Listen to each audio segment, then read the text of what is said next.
Good morning, student. Today we are going to discuss about the multi-staging compression. Yesterday we have discussed about the if the pressure ratio of compressor is increasing. If the pressure ratio of compressor is increasing, then the work required to compress will increase. At the same time, we will require the heavy working parts. At the same time, what will happen, the balancing problem will be arise again.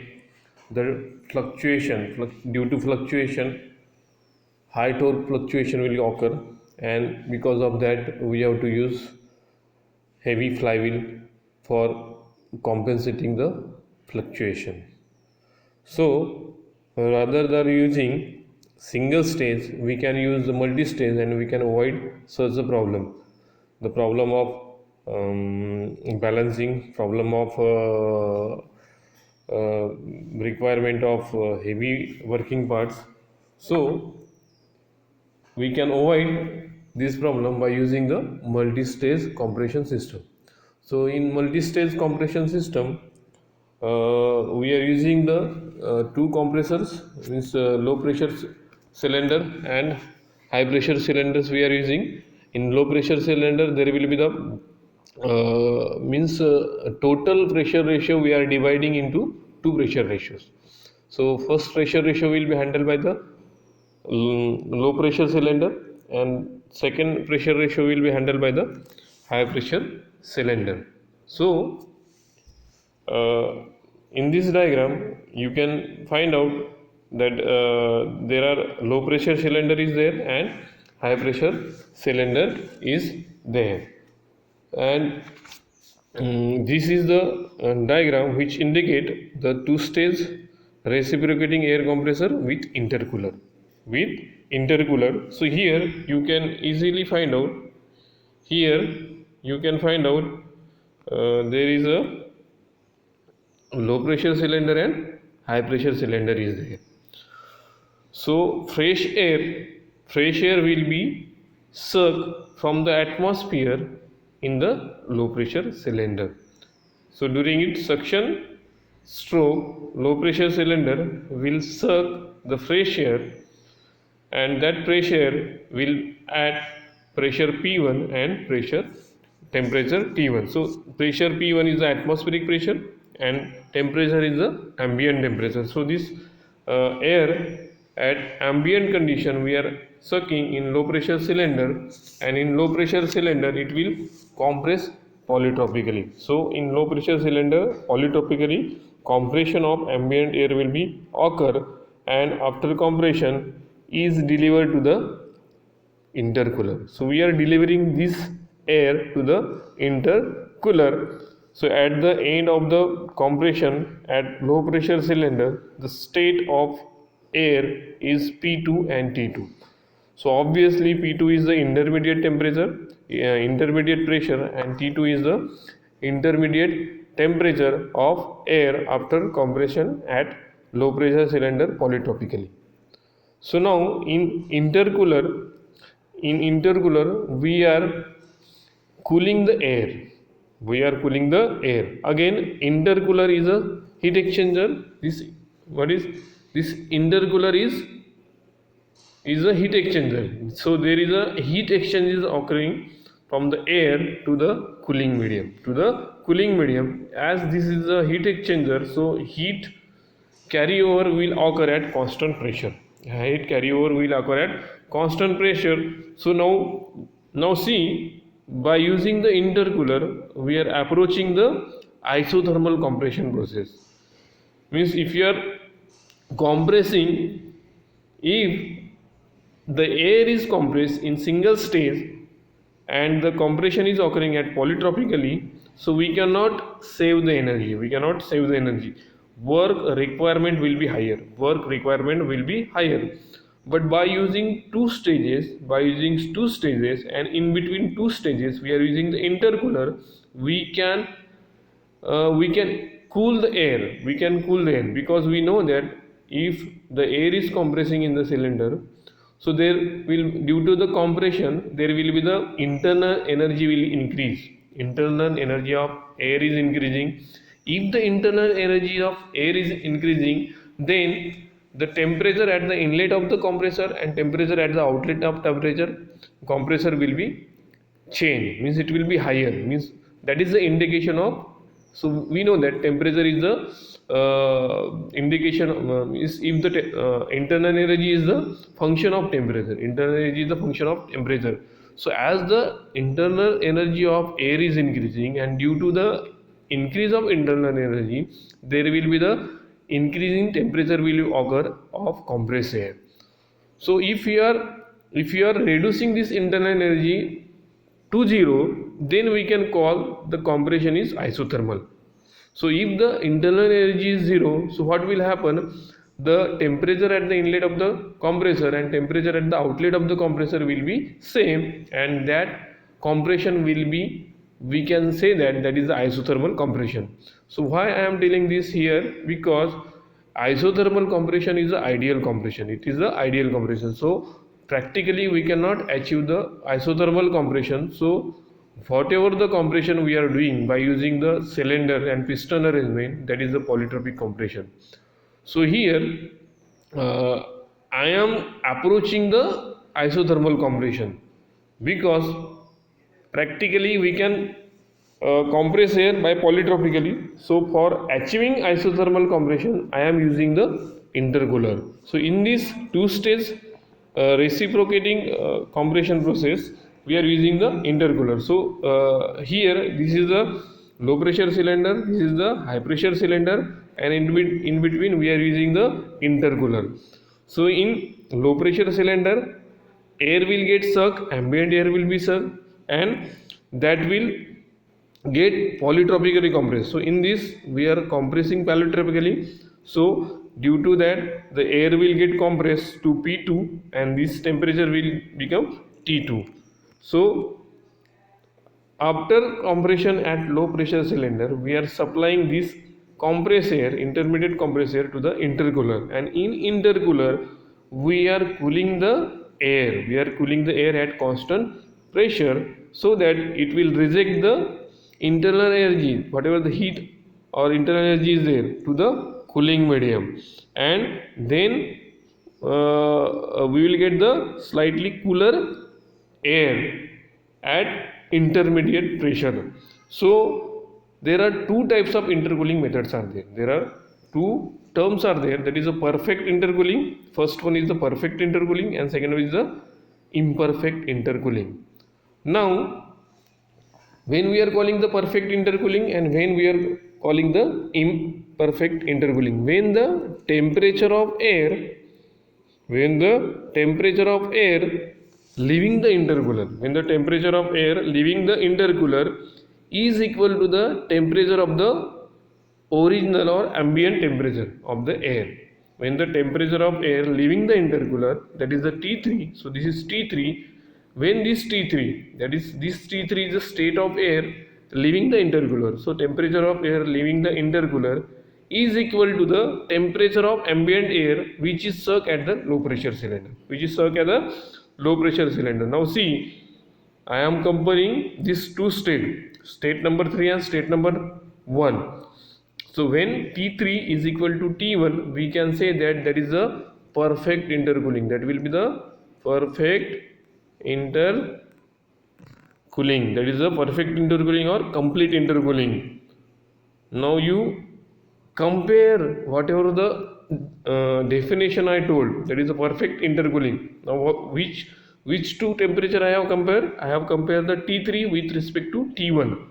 So now see that both temperatures are same, that is we are terming as a perfect intercooling. Means now whatever the I discussed just before 10 minutes, what is that? That is the when the temperature of incoming air and the compressed air are same, that we are calling as the isothermal compression process.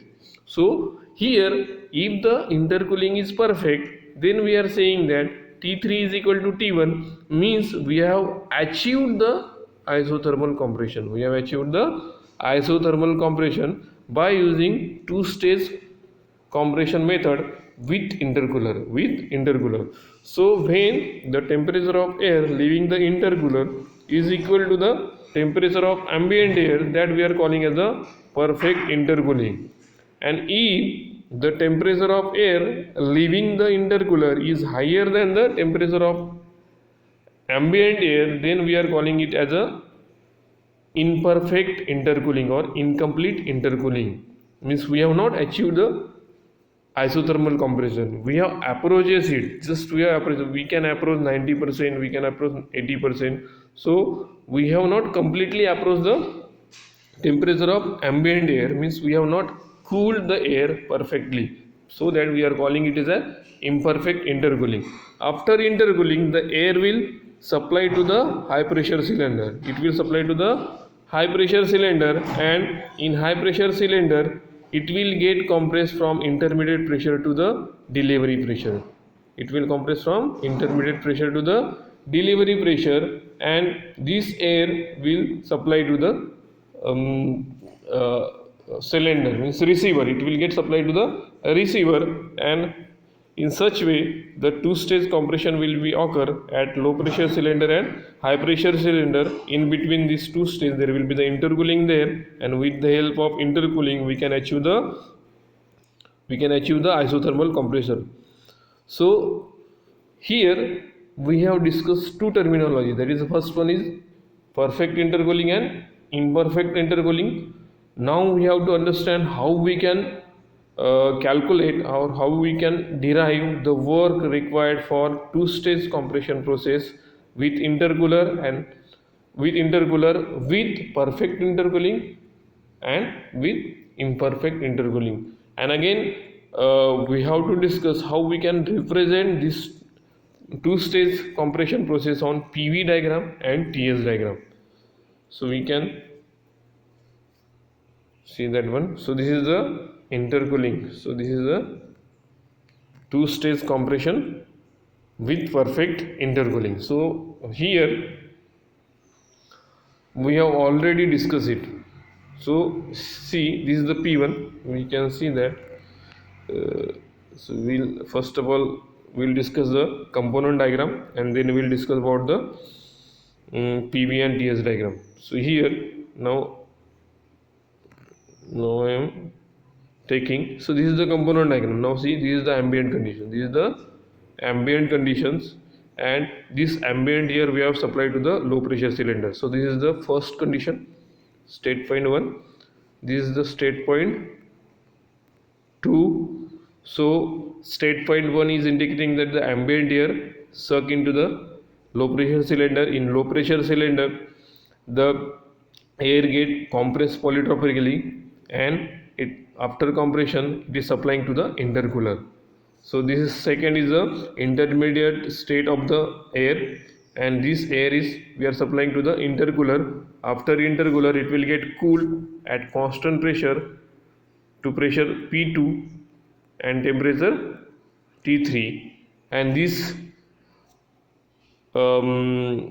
intermediate pressurized air and cool to the ambient temperature, it is supplied to the high pressure cylinder, and then in high pressure cylinder there will be the compression will occur polytropically, and after compression will achieve the delivery pressure, and this achieved pressurized air we are supplying to the receiver. So this is the working of two stage cylinder. Now we have to analyze this process with the help of basic processes, like which process is polytropic process, which process is adiabatic process, which process is polytropic process. So here now we'll plot this process on the PV diagram. We'll plot this process on the PV diagram. So here, so this is the PV diagram. So this is the pressure line, and this is the volume line. Now this dotted line, so now see, this dotted line is the isentropic curve. So this line dotted curve is represented as the isentropic curve, and this one is represented as the isothermal curve. and we know that this isothermal curve, this isothermal compression line is the ideal compression line, and this isentropic compression line which required the highest work to compress the air, so which is not desirable. So, and this is the actual. So 1 to 5, 1 to 5 is the actual compression curve when if the whole compression will occur in single stage, so 1 to 5, if the compression is achieved in a single stage, then we can indicate that compression with the line 1 to 5, with the curve 1 to 5, that is a polytropic compression curve. Now we have understand which curves are indicating isentropic compression, which curve is indicating polytropic compression, and which curve is indicating isothermal compression. Now we'll plot our own diagram. So this is the suction at lower pressure. So this line which I have drawn, this is the suction at lower pressure. So air will get sucked into the cylinder at constant pressure, at constant atmospheric pressure, and after that it will supply to the cylinder, and where it will get compressed from pressure 1 to pressure 2. So this curve 1 to 2 is indicating polytropic compression, it is indicating polytropic compression, and after that this intermediate compressed air we are supplied to the intercooler. So intercooler, the process is occurring, or cooling process is occurring at constant pressure, it is occurring at constant pressure. So this is the line which is indicating the cooling of air at constant pressure. So these are the temperature lines. So this, whatever the isothermal curve is indicating, this is the constant temperature line, these are the constant temperature line. So whatever the isothermal curve is indicating, that is the isothermal compression process is indicating, that is the constant temperature line. So from state point 2 we are cooling at constant pressure, so this is the P2 constant pressure line, and along this line we are cooling, it means we are cooling the air. So here we can say, if you are plotting the temperature at T2, so this is the temperature line we can say. So this is the temperature line which is parallel to the isothermal compression line. So this is the constant temperature line, which is along with that the compression will occur. So then we can call that isothermal compression. So now by using 2 to 3, that is the intercooling process, we have cooled the air at constant pressure in the intercooler, and we have achieved the temperature T3. So this is the T3 and this is T1. So now this T3 and T1, it is lying on the isothermal line, that is a constant temperature line. So this is the constant temperature line. So we can say that T1 is equal to T3 because this point 3 is lying on the constant temperature line. So that's why we can say that this T3 is equal to T2, and this, whatever the intercooling is achieved in this PV diagram, that is the perfect intercooling, as we have achieved this temperature line which is passing through temperature T1, means this isothermal line which is equal to the T1. So we got the T3, so that's why we can term it as a perfect intercooling. Then again, at state point T3 we are compressing the air in high pressure cylinder, and in high pressure cylinder the pressurization or compression of air will occur polytropically. So these two curves are polytropic compression curve. These 2 to 5, if we are not intercooling the process, then we will achieve the. So by using the intercooler, now you can see that, so we got this 3 to 4 polytropic compression in the high pressure cylinder, and we got the delay body pressure. So this 4 to this is a delivery. This is the delivery of compressed air to the air receiver. So this is the our process line. This is the process line, we can redraw it. So this is our process line. 0 to 1 is a suction process, 1 to 2 is a polytropic compression is low pressure cylinder, 2 to 3 intercooling at constant pressure, then 3 to 4 is a compression at high pressure cylinder, and 4 to 4 to, we can say, if you are saying 6, 4 to 6 is the delivery of compressed air to the air receiver. So by using two-stage compression, we are saving the energy of indicated by this shaded region. Indicated by this shaded region. If we are comparing this two-stage compression with the single-stage compression process, so we have saved the work equal to the area 2345. So this is the representation of process over the PV diagram. Now we will discuss about the TS diagram. We will discuss about the TS diagram. We will discuss about the TS diagram. So this is imperfect, perfect.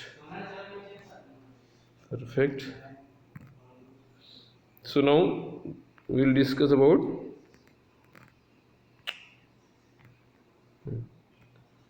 this is the TS diagram. So this is the TS diagram, and on this TS diagram we have to represent the two-stage compression process with intercooling. So now we know that in two-stage compression there are two pressure ratios are there. So this is the low pressure ratio. These are the pressure line, constant pressure lines. These are the constant pressure line. And again, now once we are after plotting the constant pressure line, we have to understand which lines are indicating isentropic compression, which line is indicating isothermal compression, and in between isentropic and isothermal compression process there is a polytropic compression process. So now I am going to indicate the isentropic compression line. So these dotted lines, so now see, vertical dotted line, these are indicating the isentropic compression process. Now this is the TS diagram, temperature entropy diagram. So horizontal axis is indicating the entropy line, and vertical axis, that is the y-axis, it is indicating the temperature line. So vertical lines are indicating constant entropy lines. So if you are maintaining the entropy constant and compressing it, that is we are calling it the isentropic compression process. So this vertical line is indicating the isentropic compression process, and horizontal line, because T is we are indicating over the y-axis, so horizontal line is indicating the constant temperature line, and compression along the constant temperature line is indicating the isothermal compression process. And in between these two there is a polytropic compression process, because we know that the index of compression for the isothermal compression is n is equal to 0, and for isentropic compression n is equal to 1.4, and for polytropic process the index of compression is lying from 0 to 1.4, means in between isentropic compression and isothermal compression there is a polytropic compression process is there. So normally in reality the compression will occur at polytropically. Now we will indicate the two stages. We have understand which lines are indicating constant pressure line, which lines are indicating isentropic compression, which line is indicating polytropic compression, and which line is indicating isothermal compression process. Now P1 is the atmospheric pressure line. This P1 is the atmospheric pressure line, and at this pressure we are sucking the air in the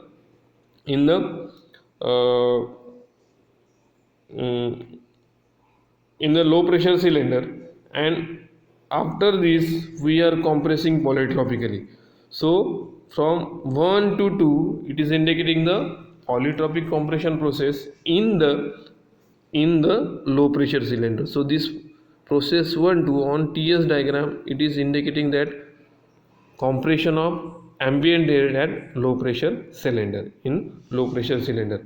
After that we are sending this compressed intermediate compressed air to the intercooler, and in intercooler constant pressure heat rejection will be occur to the cooling media, and due to that cooling of air will be occur in the heat exchanger. So that will occur at constant pressure, and that pressure is the intermediate pressure, and that pressure is nothing but the P2. So along this P2 line the intercooling will be occur, and this intercooling is indicated by pressure 2 to process line 2 to 3.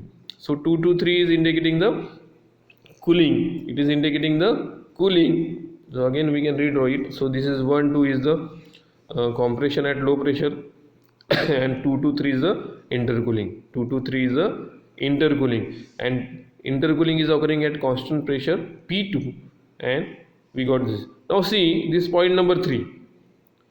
Point number 3 and point number 1, they are lying on the constant temperature line.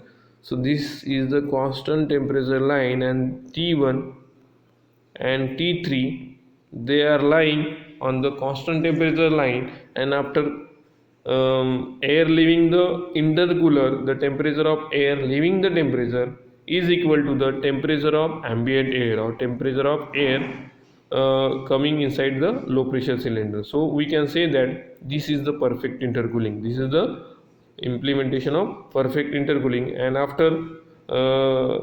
the after the air leaving the intercooler we are supplying this to the high pressure cylinder, and from 3 to 4 there is a compression of, again compression is occurring, and after compression of air in the high pressure cylinder we got the pressure of air equal to the delivery pressure or discharge pressure, and this discharge pressure is, as the we got the discharge pressure, so this will get delivered to the air receiver. It will get delivered to the air receiver at constant discharge pressure. So this is the constant discharge pressure. And 4 to 5, 4 to 6, if you are saying 4 to 6, this is the discharge of delivery of discharge air to the receiver.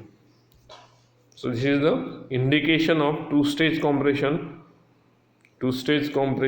on the TS diagram. So for that you need to understand which lines are indicating constant pressure line, which lines are indicating isentropic compression, and which line is indicating isothermal compression lines. So once you are understanding all the parameter line, you can easily plot the process of two-stage compression with intercooling on the PV and TS diagram. So I think we can stop over here, and we'll take the how we can derive the work for two-stage compression with intercooler in next lecture. So okay, thank you. We will take it tomorrow. Thank you.